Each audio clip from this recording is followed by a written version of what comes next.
Friedman, thank you very much for talking to Al Jazeera. Thank you very much, brother. Good afternoon.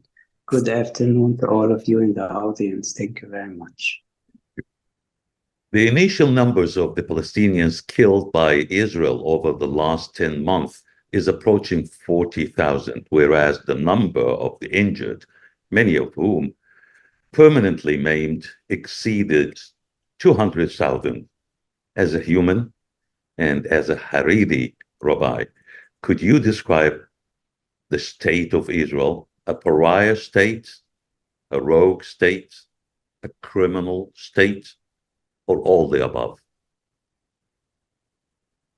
Yes, it is all the above, but further beyond that, of course. It's very much a shame and shocking that we got to the situation, and it should have been stopped at the beginning stages, because it was already clear in the beginning stages that we are heading towards a genocide and all what's going on. Everything was clear, predicted, and still the world stood silent and even assisted Israel one way or another. But if you allow me, I'll add to it that my government, the Belgian government, were doing quite well. They were probably dealing with it when it comes to Gaza in the best way when you compare it to others. And each and every minister in Belgium have stood up in word and in deeds, trying to stop it. Apparently, Could you give us examples of what the Belgian government have done to the Palestinians? Yes, I think the Belgian government have done ever since a lot for the Palestinians. There is educational operations going on in Gaza, humanitarian assistance. And as to the current, they have been very clear took a firm stand, and our Prime Minister, Mr. Alexander De Croo, traveled specially to Gaza. He was criticized, attacked for that. Each and every minister of the current Belgian government have stood up in word and in deeds to end the genocide. They did their very best. Apparently, also their buildings in Gaza were even bombed as an act of revenge, and no one ever excused themselves. Israel never gave a reference why. So I think if I would have been in a commission deciding who should receive a Nobel Prize for their dealings with Gaza, I would go for Belgium. How about the other European countries that were courageous enough to recognize the state of Palestine? Why do you think your government didn't join those European countries that took a stand and took a position and recognized the state of Palestine? Yes, obviously they were subject to pressure. There were many calls to do so. But there is a difference in Belgium than other countries. Other countries have a certain government. For example, in Spain, you have a socialist party. In Belgium, you have a variety of parties. And all of them, unisono, overwhelmingly, did their best. And they were actually about to join, and I think they should join. Maybe they would join.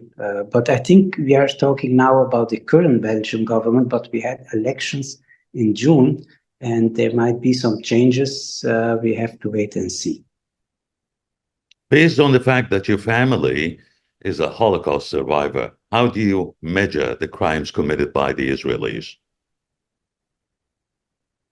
Yes, of course, it is deeply shocking,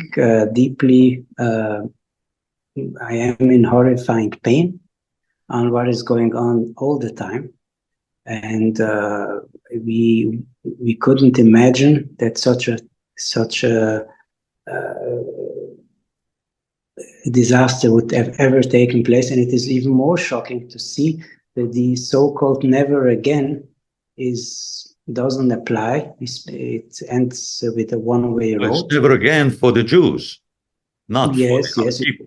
Yes, exactly. And it is very, very, very horrible pain to see what's going on. But I wouldn't measure what took place in the Holocaust with you, because nowadays we are dealing with a situation that People are slaughtered live streamed, unlike before that it was no one had any access in any shape or form.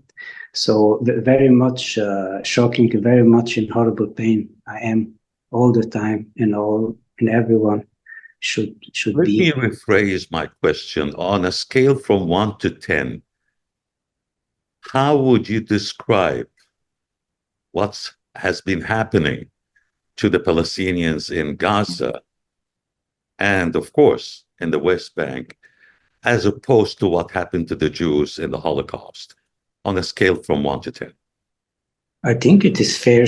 I'm not a fan of comparing things, but there are elements that before we cannot compare. You had in the Holocaust, people could flee. I'm also here today because my parents could flee. It was, as I said, at the time it was not live streamed, and there were people having water, having some sort of meals. And I wouldn't compare it, but of course, as I said, as a Holocaust survivor, I am deeply in horrible pain all the time, and that's how all Holocaust survivors should be, and the never again should apply for the people in Gaza by all means. Rabbi Friedman, I assume that you have an extensive legal background. Based on this background, do you believe the International Court of Justice has a mandate to penalize Israel? And if so, what stops ICJ from doing so? Having enough of experience in the justice field, clearly there is and there will be. The international courts will be subject to pressures, all sort of pressures, and that's the reason that explains also the delays currently ongoing. But I think they have in their means all the means in place to do some practical steps that might be a game changer. But we do see delays in that, unfortunately. But in terms of their capability, they are very much capable in doing quite strong action, which might be a game changer, no question about that. So you believe that they have the mandate to penalize Israel? Very much so. Yes, very much so. But I do expect when it will come, maybe it will be soon or sooner rather than later. At that stage, I think they will come up with some sort of artificial new measures and new things that Israel will send the Americans to create confusion, to delay the case. But I think when you say artificial, what do you mean by artificial? They will probably speak artificially about allowing some aid in or some things to avoid a warrant of arrest against Mr. Netanyahu. I expect some things, but those are games to delay the case, but they will not change. Maybe if you allow me, I'll be more clear.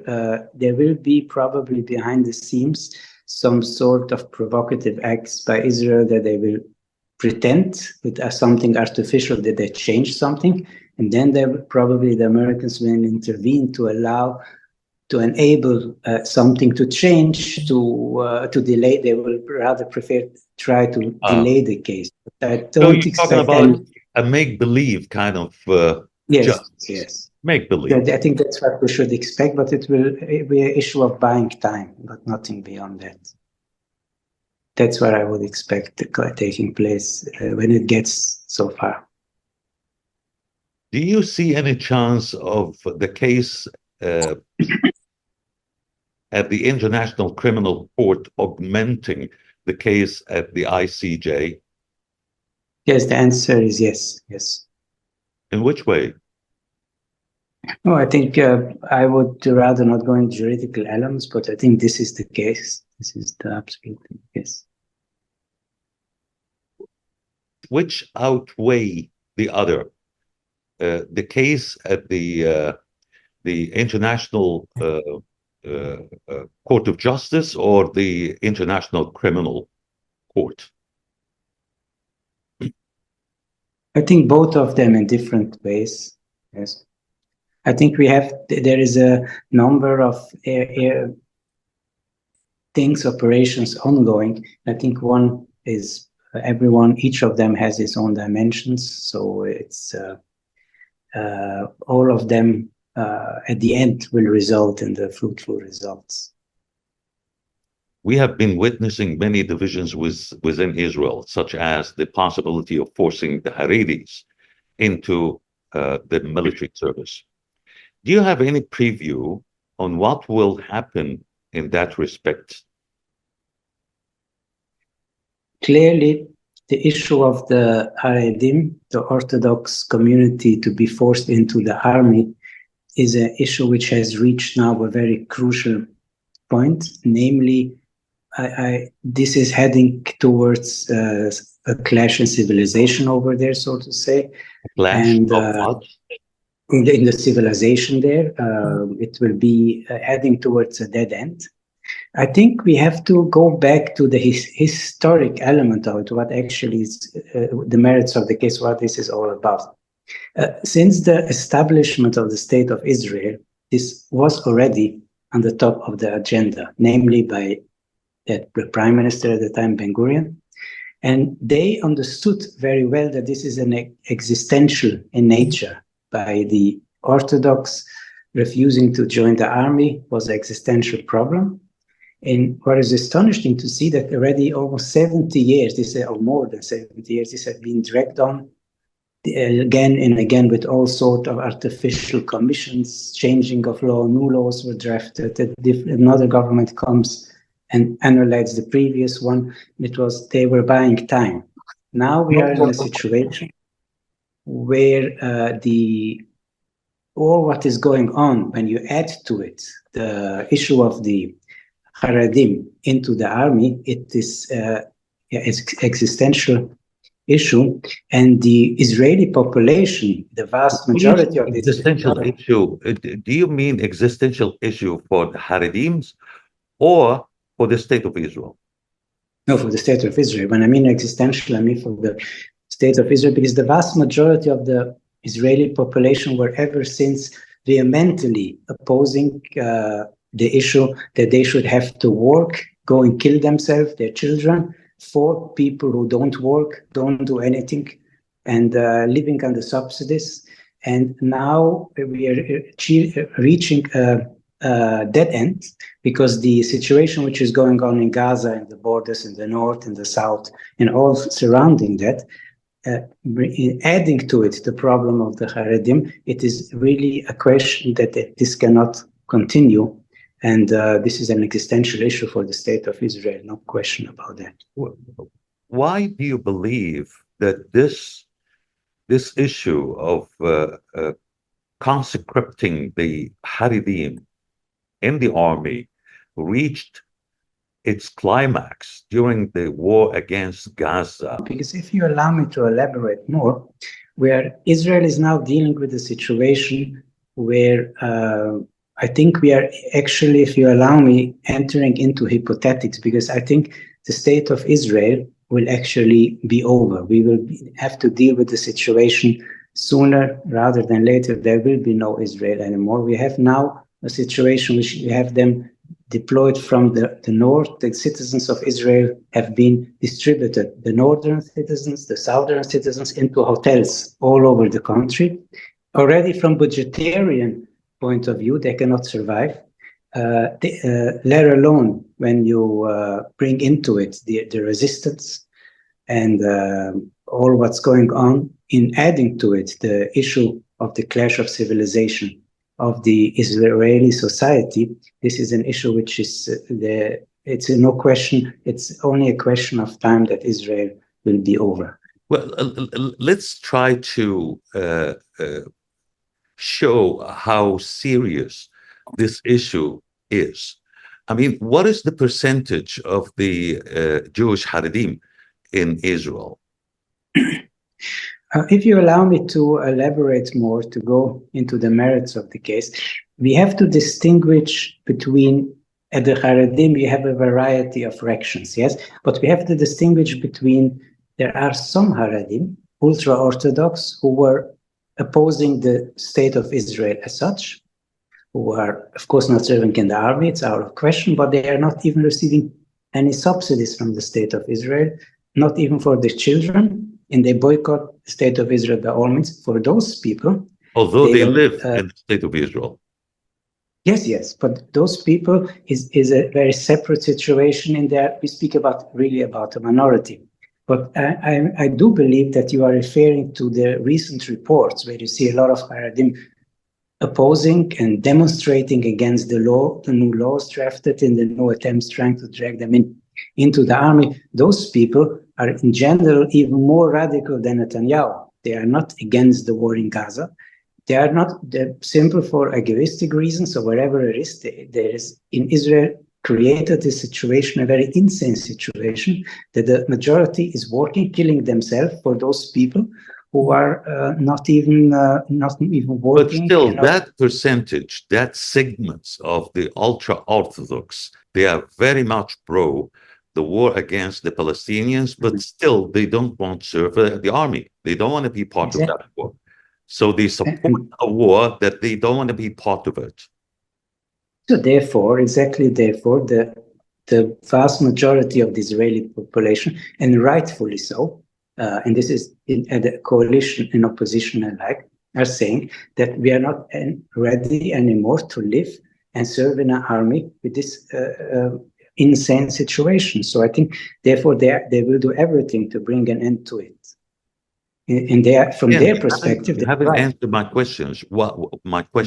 What is the percentage of the Haredim in the Israeli society? Generally, the Israeli population. Nowadays, they are not a majority, but they are a very large minority, which means at the time they were really a minority, but now they are getting into a very important factor. Which is so important. Maybe they are getting they're heading towards 50% of the population, and they're 50% of the population, maybe 40%, but they are in a position very much that to bring any government to collapse. So I think the situation now, the political, has a strong political dimension too. That when they proceed, I think they have no choice towards bringing them into the army. They will probably bring the government down.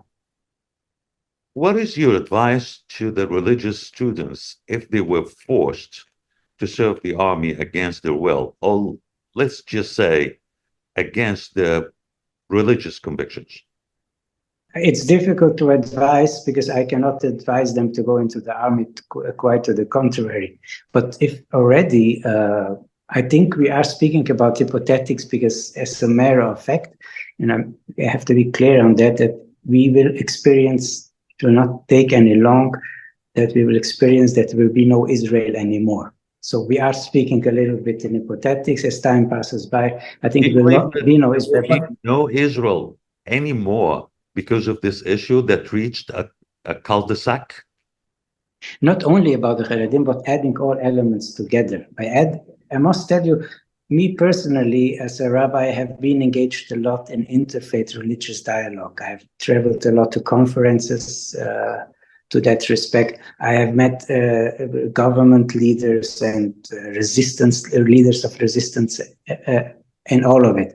I do know the merits of the case. I think I am very fair to say that the question of the Israel not to exist anymore is for me a clear and cut issue. We'll get to that issue. We'll get to that. But coming back to the Haredim, I would say, if anything of advice, that they should rather rethink their position, because if they are there in being for war in one way or another, or bloodthirsty, or silence on what's going on in Gaza, and they don't want to serve in the army, they should rethink their position, because at a certain point they will have to live with the people of Gaza. There will be a government there. They will have to be there. Rethink their position in terms of joining the army and waging the war, or in rethinking their position the other way around. No, I think in the other way around. They will, if they to see support.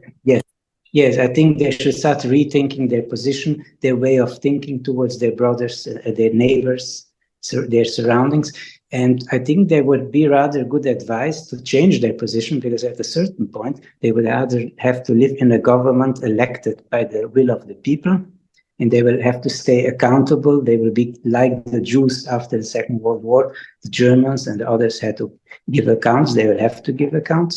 And then they will be far better off and good advised to change their position and to come towards their Arab Muslims, brothers and sisters in the Middle East, in Gaza, and try to restore the situation which was actually prior to the Second World War, where Jews were living under the Arab and Muslim world in peace and harmony.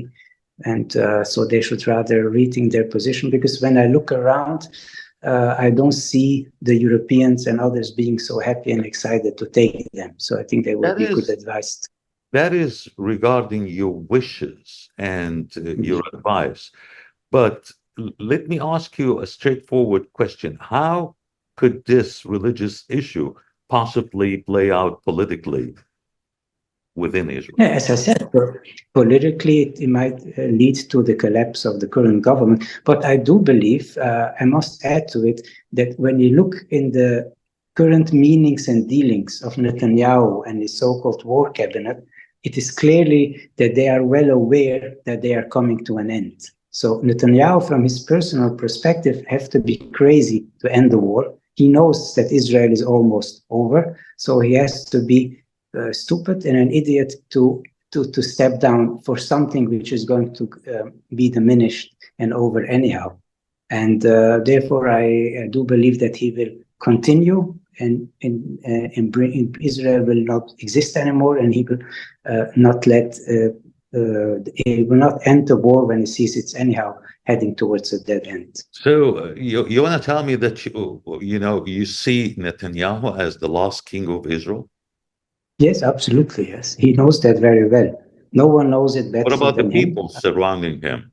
Do they know? Surrounding, yeah, do they know? Yes, the people surrounding in the cabinet who have access to the information know for sure. And I must add to it, and when you listen to Israeli media, all of their intelligence, the head of former intelligence, are saying exactly the same thing, that they were heading towards an end. Yeah, he knows, as well as the people surrounding him, let alone in his war cabinet or cabinets, that they are heading towards a dead end and towards the state of Israel, as we know, will not be anymore. So he will keep on to it in those circumstances, and he will probably be the one who will be diminished together with the state altogether.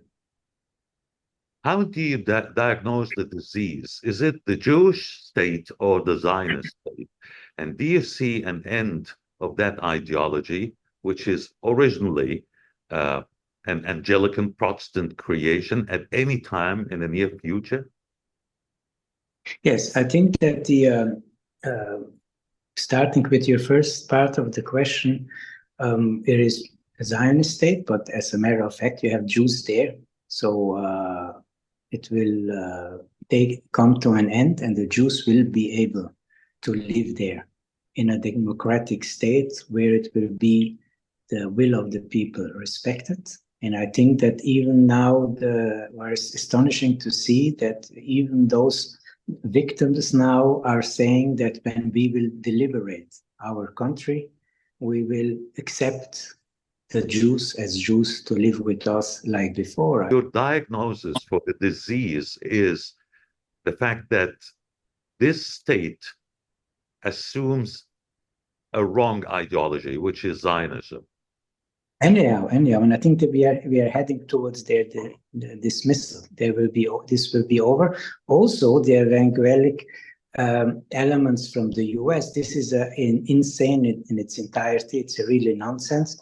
There were those movements were financed from outsiders, and I think Israel is a lot behind that nonsense. And of course, this will be over simultaneously too. So, in your view, do you believe that if Zionism came to an end, we could see a normal state of Israel, a state for all its citizens, regardless of their religion or ethnicity? Yes, absolutely. My answer is yes, absolutely. I think we cannot predict who will govern and how it will be. Might be a United Nations taking it over for a time being, wherever the story is. But I think that the Jews there would be better off to restore the situation with the Arab and Muslim world like it was before. I think they would have more understanding for their religious needs or tolerate them more. I think this is my practical analysis. Politically, when do you think approximately, when do you think that ideology of Zionism is going to come to an end?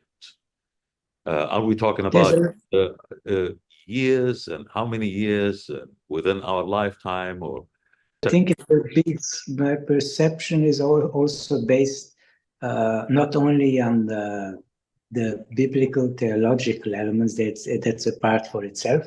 If from a biblical theological point of view, it will be soon, very soon. But my answer to this is quite soon. We are not talking more than some years.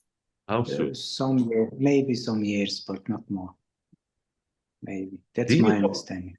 Do you support the two-state solution or one state from the river to the sea for both Arabs and Jews?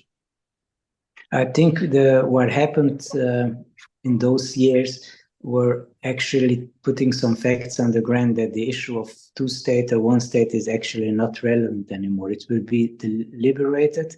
There will be elections. People will give their say. People have to have, all of them have the right to vote. And then there will be a democratic state with mutual respect to all three monotheistic religions. And that's the way it will be. We don't need academical exercise or naming it one state or two state. We all know that there were a lot of games with those sort of names, but we should, in practical terms, there will be a liberation of Palestine and a new era coming. So practically and realistically, you support the notion, the concept of a state from the river to the sea for all its citizens? Yes, sure. Inshallah. Well, Inshallah. Rabbi Moshe Friedman, thank you very much for talking to Al Jazeera. Likewise, thank you very much. All the best.